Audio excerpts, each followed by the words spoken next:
Good morning. Welcome back to Encyclopedia.zone. My name is Don Jolly, freelance writer whose work has appeared in the Los Angeles Review of Books, Knights of the Dinner Table magazine, among others. I'm also the editor-in-chief of Encyclopedia.zone, the internet's premier home for literary shitposting. And, I know there's a lot going on, current events right now. We've got the impeachment trial going on. We've got the plot of Deus Ex becoming more and more real every day. With this coronavirus coming in from Wuhan, China. You could do the basic like meme thing with that, with two Illuminati officials talking like in the intro to Deus Ex. Why contain it? That kind of shit. Just pretend I made I made that meme because I don't want to actually do it because I find it too distressing. So there's a lot to talk about. I don't want to talk about any of it, though. One of my New Year's resolutions, and we'll get deeper into this later because I have a big essay kind of explaining the thoughts behind it, is that I want to use this channel to talk about books I love more than movies I hate, and definitely more than, bullshit political micro developments that basically don't matter. I mean, I'm still, I still want to talk about the election and current events and everything that's going on. But I want to make sure that I have something intelligent and worthwhile to say. And I think that usually in the news cycle, we end up reacting to basically non-events that are designed to just exist for like one day, 2 days, 24 hours, 48 hours. And this is true in both like political and news micro events. And it's also true with culture where like, especially on YouTube, a lot of criticism and cultural commentary kind of videos end up being about, and obviously there's like algorithmic reasons why this is true, but they end up being about whatever the big new corporate movie is that, at the time. And, I'm not like, I understand chasing the algorithm. And I also understand that like, when a big corporate movie comes out, it is an opportunity for everybody to sound off and kind of have this exchange of ideas. But like, God damn it, man, I got nothing specific to say about Rise of Skywalker. I mean, honestly, I haven't even seen it. That's what I have to say about Rise of Skywalker. I don't care to see it. I do have an essay about, kind of a larger set of trends that are happening around these like large franchise properties. That's what I keep alluding to.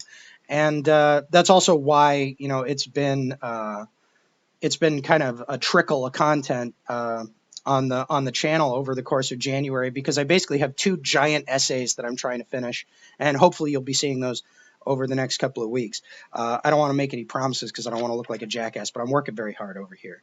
Anyway, I'm telling you what I don't want to talk about, but here's what I do want to talk about. I just read a book called The Howard Collector that was released in 1979, and I wrote a kind of far-ranging review of it that goes over a bunch of different topics, and that's what I'm going to be reading here, because as much as possible, I want to use the YouTube channel as a venue for new writing. So here's some new writing. The Howard Collector and Serious Writing. I've been isolating myself lately. Ostensibly, the isolation began because I had several very long and complicated essays to finish. I wanted to concentrate. But concentration is impossible because I am addicted to Twitter. I'm not going to rag on the platform. I have all the usual complaints about it, but I actually have a pretty robustly positive experience as an end user, and I follow a lot of funny, useful, and baffling accounts. Twitter provides a constant stream of information and shitposts, and while I have serious misgivings about its moderation and its utility as a weapon in political discourse, I'm sure glad it exists when I'm riding a bus and can't afford to read a book for fear of spacing out and missing my stop. Recently, at C. Goydich made a post referring me to a story published in The Point magazine on January 26 by John Baskin called On the Hatred of Literature. The referral came in the form of a series of tweets by @ScholarsStage on the miserable condition of modern literary writing, a subject I have been known to expound upon at great length and with little prompting. I had a discussion recently with a friend where we determined 95% of the interesting American serious literature written in the 21st century was written by people not white, wrote at Scholar Stage. But why? Because non-whites had something to write about other than their experiences in an MFA program and boring as heck lives in Brooklyn. Save American literature, destroy New York. My favorite writer, not the best writer or the most intellectual or even the most successful, but my favorite, is Robert Irvin Howard, the grand old master of American pulp fiction, most famous for creating Conan the Barbarian. Recently, I found a collection of various writings by and about him called The Howard Collector, a paperback digest of the small print fan magazine with the same name, put out intermittently during the middle years of the last century under the editorship of Howard scholar Glenn Lord. I have often expressed similar cynicisms to those in at Scholar Stage's tweets, minus his racial conclusions, and inevitably I have done so in the context of Howard. R.E.H., as he is known, spent his whole life in Texas, living in the extremely small town of Cross Plains. Nonetheless, he was a voracious reader, and with no advantages of birth or education, and with only the meanest of literary resources — Cross Plains didn't even have a public library when Howard was alive — he turned himself into a highly successful author of Western comedies, boxing stories, historical adventures, and weird tales, nearly all of them set in environments distant and seemingly wholly alien to the Texan landscape in which he was directly familiar. When I was in New York, where I lived the last 7 years, I met many men and women whose perspective on life could be reduced to experiences in an MFA program and boring as heck lives in Brooklyn. Howard, self-created and surrounded by a wasteland which, according to his own accounts, regarded him with antipathy, was their exact inverse. He was and is the kind of writer we need more of. The Howard Collector paperback is a wonderful insight into his mind and work. I stumbled across my copy at Goodwill for $1.99, but it can be procured online for just a few bucks, plus shipping and handling. I can't recommend it highly enough, especially for people feeling cynical about the state of literary writing. Many people, I suppose, do not consider pulp adventure stories serious literature. I am not one of them, however, and I think the idea of serious, and by implication unserious literature, is at the heart of the difficulties facing the written word today. John Baskin, whose essay on the hatred of literature jumped out of my Twitter feed alongside Scholar Stage's calls for the destruction of New York, is disturbed by a trend he has noted in literary and academic writing towards the intellectual veneration of reading from a distance, of eschewing literature's imaginative joys and intimate pleasures in favor of seeing it as, consciously or unconsciously, a mode of political expression. This alienation, he concludes, is in fact a thin veneer for outright hatred, a hatred of literature born out of its polysemous meanings, its elusive and fantastical qualities, an academic resentment born out of the desire to dissect and to synthesize a field of human expression which resists dissection and synthesis. The breakdown of love between literature and its critics and scholars has been disastrous for the written word, argues Baskin. It is no secret that in contemporary America there are many people who hardly read at all, he says. And then there is another sizable group who, though they keep up with news, sports, and the latest fads in self-care or technology, have little interest in serious fiction, poetry, or literary commentary. It would be wrong to say such people hate literature, for one has to care about something to truly hate it. There it is again, that qualifier, serious literature. I know from direct experience that shitposts, of the kind that I write, are not considered serious literature. Nearly everyone I broached the idea to who was connected to the world of New York publishing reacted somewhere on the spectrum between bitchy dismissal and enraged disgust. In 2014, I had an editor who held my hand through my first year of writing work to sell. When I tried to talk to her about the internet, and specifically shitposting, she scoffed that it was only of interest to a vanishingly small minority of unctuous social outcasts.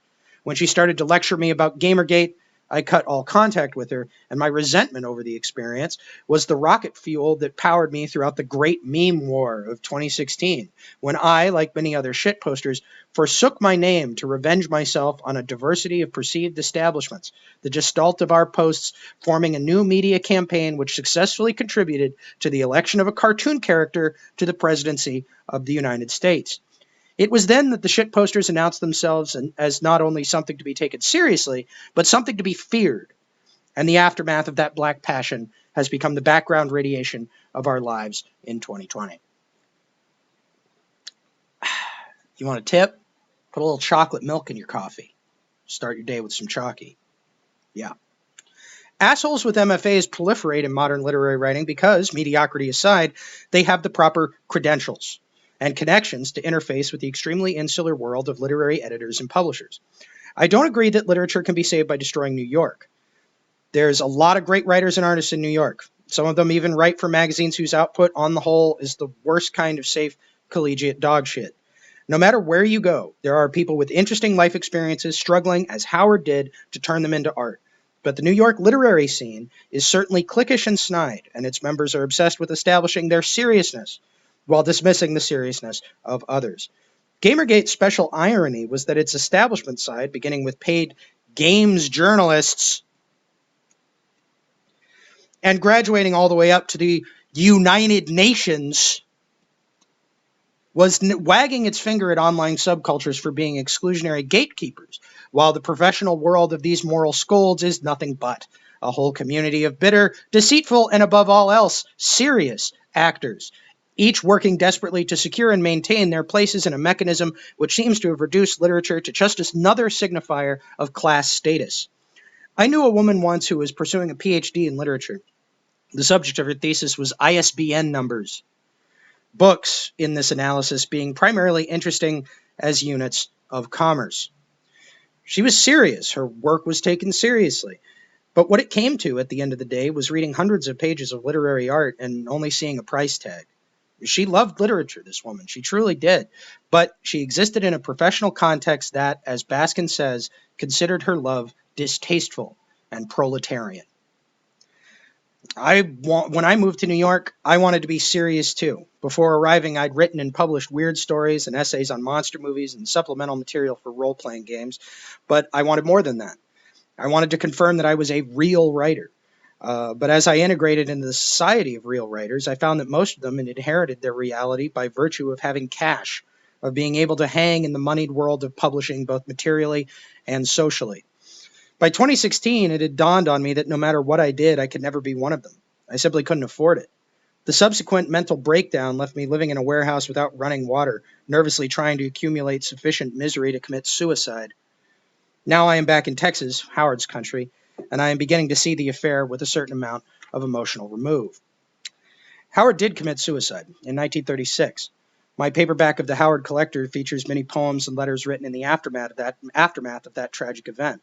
Although REH was a titan of the pulps, he had a low opinion of his work in general, and seemed to regard his penchant for writing of fantastical times and places to be a mark against him.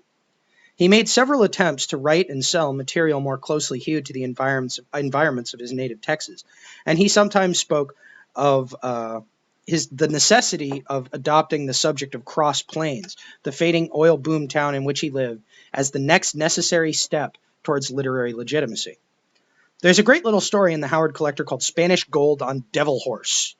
Written in 1928, it is a stock pulp fiction scenario about hidden Spanish gold and a determined flapper packing a pistol as she seeks to find the treasure before a collection of toughs and moonshiners do. What makes it interesting is that it is not set in some fantastical time or place, but rather in Cross Plains, called Lost Plains in the story, and stars a barely disguised insert of Robert Howard, burnished to resemble all the young author's greatest ambitions for himself. His alias in the yarn is Mike Costigan. "How come you decide to spend your vacation in Lost Plains when you could have gone anywhere in the world, Mike?" asked one of his friends in the story. Mike's response: "I have a lot of good friends here. You know, my first book and practically all my later stories were laid in this country, based on material I got out of the oil fields." While this was true of Howard's ideal alter ego, it was never true of Howard himself. He did not live long enough to follow through on this ambition. One of the chief pleasures of the Howard Collector paperback is reading fragmentary bits of writing REH composed for himself about his life. Fragments like Sunday in a Small Town, which includes this reflection on the day-to-day society Howard enjoyed. "We sigh with ennui and glance at each other without interest. There is nothing to do, and we have no money for girls or beer. Red is remembering a woman he had once. I am remembering a bar south of the Rio Grande. Gus's mind is blank, as usual." The collection has many other treasures in this vein, including The Heathen, a ribald story of a town drunk disrupting a tent revival, and a long essay containing Howard's history with and opinion of cats. It's called The Beast from the Abyss. Where the Howard Collector becomes transcendent is in its second part, where Lord presents a selection of tributes, obituaries, and letters concerning Howard's suicide in 1936 at the age of 30. The writer E. Hoffman Price, on hearing the news, wrote an impassioned letter to H.P. Lovecraft. It appears in the collection. Howard was a complex and baffling personality one couldn't get all at once, Price wrote.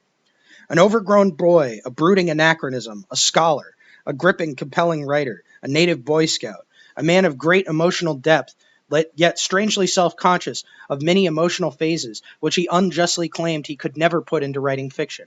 He was also, Price continued, a man of strange, whimsical, bitter, and utterly illogical resentments and hatreds and grudges. He concludes, hell, I can't begin to tell you what a man this Howard was. In other words, Robert E. Howard was a big, idiosyncratic personality with that most essential of writerly assets, a unique point of view. He may be the opposite of a milquetoast modern collegiate writer, but reading Price's description made me think of myself in New York and the poisonous nature of creating one's identity in opposition to your surrounding society. People do not now remember, I think, the paranoia of Obama's last few years in office.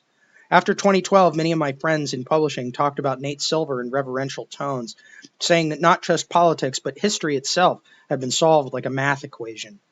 Literary expression was everywhere becoming sanitized, drifting towards the friendly authoritarianism of the New Yorker, with the down-market examples leaning more or less exclusively on snark.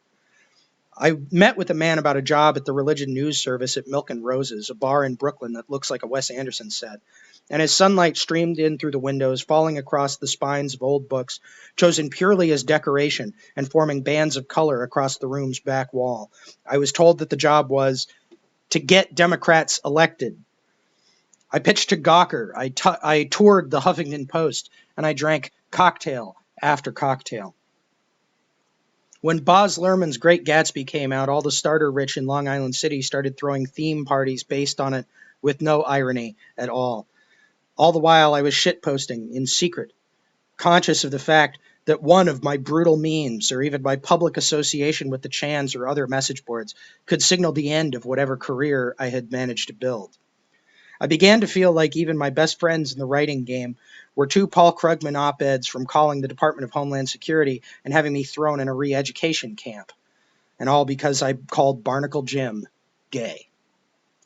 Price, in his eulogy for Howard, published in 1936, relates many anecdotes about his paranoia. Robert Howard was without a doubt a lonely person, he wrote. Once he asked me with characteristic abruptness, Ed, have you any enemies? His tone told me that he had lots of them. Far from having a lot of good friends, as did his idealized doppelganger in Spanish Gold on Devil Horse, many in Howard's immediate community seemed to treat him with disrespect. The post-oak belt, so called because of the stunted trees of the region, does not have the New England literary tradition, wrote Price. A writer, I gathered, is regarded as a harmless freak. He must always have felt himself to be, whether he wanted to be or not, something apart from the standard model Texan. While guiding me from his house to the barbershop, he said abruptly, Ed, I am goddamn proud to have you visit me. Price was somewhat taken aback, seeing no cause for pride on Howard's part. It's this way, the author explained. Nobody thinks I amount to much, so I am glad to have a chance to show these sons of bitches that a successful writer will drive 1,000 miles to hell and gone to see me. They do have a literary tradition in New York, which is, after all, a New England town. But just as Howard was something apart from a Texan, I was something apart from the literati. And not because I was from the Southwest, but because I was from the internet, and deeply committed to the literary philosophies of electronic anonymity and pseudonymity. My peers had money, I didn't. They had degrees I didn't have, and the perceived unanimity of their politics distressed me. But it seemed that somewhere in the tangle of concrete, there was someone who could confer upon me the legitimacy, the seriousness I was after. I spent years searching, and the search drove me mad. A desire for validation is a common trait among creative types. It is, after all, the reason for those much maligned MFAs, and the cause of the venomous cachet by which many writers discuss their residence in Brooklyn. Colleges sell legitimacy in various forms and with varying degrees of effectiveness. At Scholar Sage says New York must be destroyed to save literature because many, not all, but many literary types see living there as a mark of legitimacy in and of itself. But place does not confer this gift.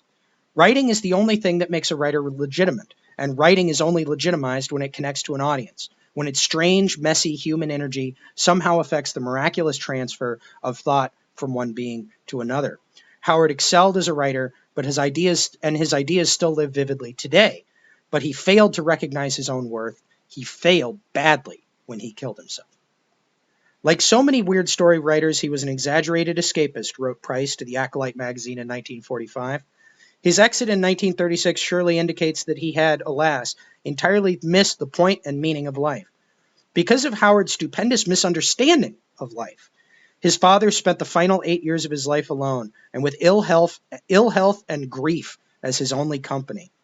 Howard's power of observation was keen, unusual, shrewd. His mind was brilliant, but he'd not interpreted what he'd seen and learned. In place of a philosophy, he had only emotional expressions. I find this last point debatable. Howard did have a philosophy, albeit a simple one. He, like much of the shitposters during the heady days of Trump's election, saw civilization as a decadent enterprise whose primary effect was the trampling of human willpower and distinctiveness. He hated and loved the society around him, both craving its approval and disdaining it so deeply that he scoffed at what approval it could offer. It was a contradiction he never resolved. I do not agree with Baskin that the alienation of literary academics and critics towards I do not agree with Baskin that the alienation of literary academics and critics is contributing to a larger antipathy towards literature writ large. I think people, myself included, have a natural antipathy to uninteresting literature produced by uninteresting people. And nobody wants to listen to a critic who does not, at the deepest level, love the form they have set out to criticize. But even if they aren't reading Proust, people are reading more than they ever have. And even on so debauched a platform as Twitter, there are flashes and flares of that wild and unpredictable human force which deserves no other name than literature.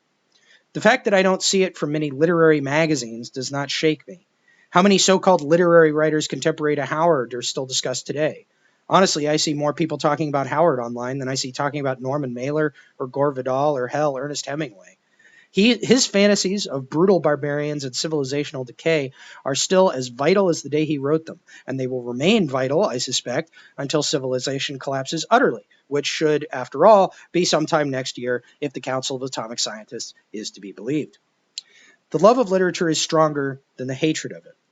And while I reacted against the world of New York writers by, for a time, fashioning myself into their violent antithesis, and by agitating for the politics of irony just to show them up as boobs, I now, in my maturity, have come to two conclusions. First, no matter what awful, awful shit he's done, the election of Donald Trump remains really, really funny. Second, one cannot live a life of reaction and combat and expect it to last long. Validity must ultimately originate from within ourselves. There is no institution with the power to grant it. And as gratifying as it is to show those sons of bitches once in a while, the pleasure of being right is temporary. We don't need to destroy New York to save American literature. American literature is all around us, and if you do not find it to your satisfaction, you lose nothing by writing some yourself. The Howard Collector ends with a poem by the pulp writer Manly Wade Wellman, who never met Howard in person. I have not climbed the lunar peaks, nor walked the sands of Mars, but I have walked with Dante in the heaven of the stars.